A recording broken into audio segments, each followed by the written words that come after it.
சரிக்கா, இன்னைக்கு மத்தியானம் ஓ வீட்டில் தான் எனக்கு சாப்பாடு. சரி வாடி. கீதா உன் ஆத்தனா ஊருக்கு போயிட்டாலாம் என்ன? வந்தே 2 மாதம் ஆச்சு, இன்னும் கிளம்பாம இங்கேயே உட்காந்துக்கிட்டு இருக்கு. அவள் புருஷனுக்கும் கூப்பிடணும் தோணலையோ? என்ன கர்மம்னு தெரியலக்கா.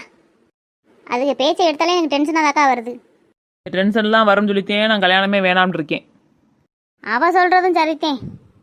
குடும்பம்னா 1000 பிரச்சனை இருக்க தாண்டி செய்யும். அதை சரி பண்ணிக்கிட்டு குடும்பம் நடத்துகிற தாண்டி பொம்பளை.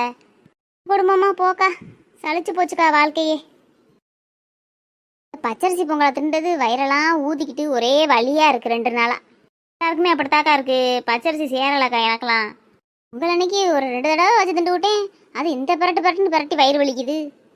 ஓம வாட்டர் இருந்தால் குடிக்கா, சரியாக போயிடும். ரவியும் அப்படித்தாக்கா வயிறு வலிக்குதுன்னு சொன்னேன். அவனுக்கு 2 முடி ஓம வாட்டரை ஊற்றி விட்டேன், சரியாயிருச்சு. கருப்பனே 2 பொங்கல் தின்னுட்டு கழிச்சிட்டு கிடக்குறேன். வீட்டுக்கு போய் ஓம வாட்டர் வாங்கி குடிக்கணும் முடி.